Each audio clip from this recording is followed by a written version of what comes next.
ರೆಗ್ಯುಲೇಟೇ ಇಲ್ಲೇ ಇದ್ಮೇಲೆ ಕಷ್ಟ ಆಗುತ್ತೆ. ನಮ್ಮ ರಾಜ್ಯದಲ್ಲಿ ಬೇರೆ ವಿಚಾರಕ್ಕೆ ಬೇಕಾಗಿಲ್ಲ. ಕಾರ್ಖಾನೆಗಳಿಗೆ ಹಗಲೊತ್ತು ವಿದ್ಯುತ್, ಕೃಷಿ ಮಾಡ್ತಕ್ಕಂಥ ದೇಶಕ್ಕೆ ಅನ್ನ ಕೊಡ್ತಕ್ಕಂಥ ರೈತರಿಗೆ ರಾತ್ರಿ ಹೊತ್ತು ವಿದ್ಯುತ್.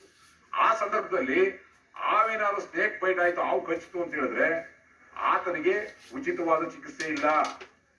ಇದನ್ನ ಚರ್ಚೆ ಆಗಬೇಕಾಗಿತ್ತು ಇವತ್ತು ಚುನಾವಣೆಯಲ್ಲಿ. ನಾನು ನನ್ನ ದೇಶದ ರೈತನಿಗೆ ಹಗಲು ಹೊತ್ತಿನಲ್ಲಿ 10 ಗಂಟೆ ವಿದ್ಯುತ್ ಕೊಡ್ತೀನಿ, ಹಾವು ಕಚ್ಚಿದಂತ ಸಂದರ್ಭದಲ್ಲಿ ಆತನಿಗೆ ಸಂಪೂರ್ಣ ಉಚಿತ ಚಿಕಿತ್ಸೆಯನ್ನ ಕೊಡ್ತೀನಿ, ಆತನಿಗೆ ಕೊಡ್ತಕ್ಕಂಥ ಬೆಳೆದಂತ ಬೆಳೆಗಳಿಗೆ ಉದ್ಯೋಗದಲ್ಲಿ ನಾನು ಭರವಸೆಯನ್ನು ಕೊಟ್ಟು ಆ ಬೆಳೆದಂತ ಬೆಳೆಗೆ ನಿಖರವಾದಂತ ಬೆಲೆಯನ್ನ ಕೊಡ್ತೀನಿ ಅಂತಕ್ಕಂಥ ವ್ಯವಸ್ಥೆ ಚರ್ಚೆ ಆಗ್ಬೇಕಾಗಿತ್ತು. ಅದು ಚರ್ಚೆ ಆಗ್ತಾ ಇಲ್ಲ.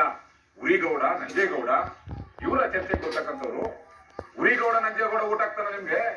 ಓಟ್ ಹಾಕ್ತಕ್ಕಂಥವ್ನು ರೈತ ಓಟ್ ಹಾಕ್ತಕ್ಕಂಥ ರೈತನ ಓಟ್ಗೆ ನೀವು ಪಡಿಬೇಕು ಅಂತ ಹೇಳಿದ್ರೆ ನಮಗೆ ನಿಗದಿಯಾದಂತ ಬೆಲೆ ಇಲ್ಲ. ಇವತ್ತು ತರಕಾರಿಯನ್ನು ರಸ್ತೆಯಲ್ಲಿ ಮಾರ್ತೀವಿ ಅಂತ ಹೇಳಿದ್ರು. ಆ ತರಕಾರಿಯನ್ನು ರಸ್ತೆಯಲ್ಲಿ ಮಾರುವಂತ ತರಕಾರಿ ತಿಂತಕ್ಕಂಥವ್ರು ಯಾರು? ನಿಮಗೂ ಓಟ್ ಹಾಕ್ತಕ್ಕಂಥ ಮತದಾರರೇ. ರೈತ ಬ್ಯಾಂಕ್ ಅಲ್ಲಿ ಸಾಲ ಕೇಳಕ್ ಹೋದ್ರೆ ಬ್ಯಾಂಕ್ ಅಲ್ಲಿ ಸಿಬಿಲ್ ಸ್ಕೋರ್ ಇಲ್ಲ ನಿಂದು ಅಂತ ಹೇಳಿ ಎಚ್ ಡಿ ಕೋಟೆ ತಾಲೂಕಲ್ಲಿ ರೈತ ಬ್ಯಾಂಕ್ ಅಲ್ಲಿ ವಿಷ ಕುಡಿಸುತ್ತಿದ್ದಾನೆ. ಅದನ್ನ ಹೇಳ್ಬೇಕು. ರೈತ 50,000 1 ಎಕರೆ ಜಮೀನ ಸಾಲ ತಗೋಬೇಕು ಅಂತ ಹೇಳಿದ್ರೆ 50,000 ರೂಪಾಯಿ ಮಾರ್ಟಿಗೇಜ್ ಮಾಡ್ಬೇಕು. 50,000 ಸಾಲ ತಗೋಬೇಕು ಅಂದ್ರೆ ಮಾರ್ಟಿಗೇಜ್ ಮಾಡ್ಬೇಕು.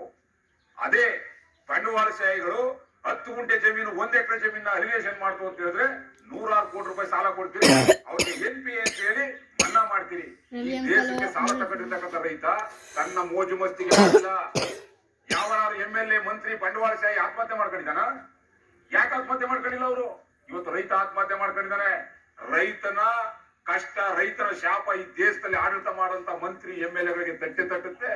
ಅದಕ್ಕೆ ಉದಾಹರಣೆ ಅಂತ ಹೇಳಿದ್ರೆ, ಅಧಿಕಾರಕ್ಕೆ ಬರಬೇಕಾದಂತ ಸಂದರ್ಭದಲ್ಲಿ ನನ್ನ ರೈತನ ಮನೆಗೆ ನಿನ್ನ ಸೇವಕನಾಗಿ ಕೆಲಸ ಮಾಡ್ತೀನಿ ಅಂತ ಹೇಳಿ ಗುಲಾಮನಾಗಿ ಬಂದು ಕೈ ಮುಗಿದು ಕೊನೆಗೆ ಹುಲಿಯಾಗಿ ನಿಂತುಕೊಂಡು ರೈತರ ವಿರುದ್ಧವಾದ ಕಾನೂನು ನಿರೂಪಣೆ ಮಾಡ್ತಿರಲ್ಲ, ನಿಮಗೆ ನಮ್ಮ ರೈತ ವರ್ಗದ ಧಿಕ್ಕಾರ ಇದ್ದೇ ಇದೆ.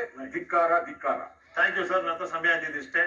ನಿಮ್ಮ ಸಹನೆಗಾಗಿ ಮತ್ತೊಮ್ಮೆ ಪ್ರಾಮಾಣಿಕ ಧನ್ಯವಾದಗಳು. Thank you.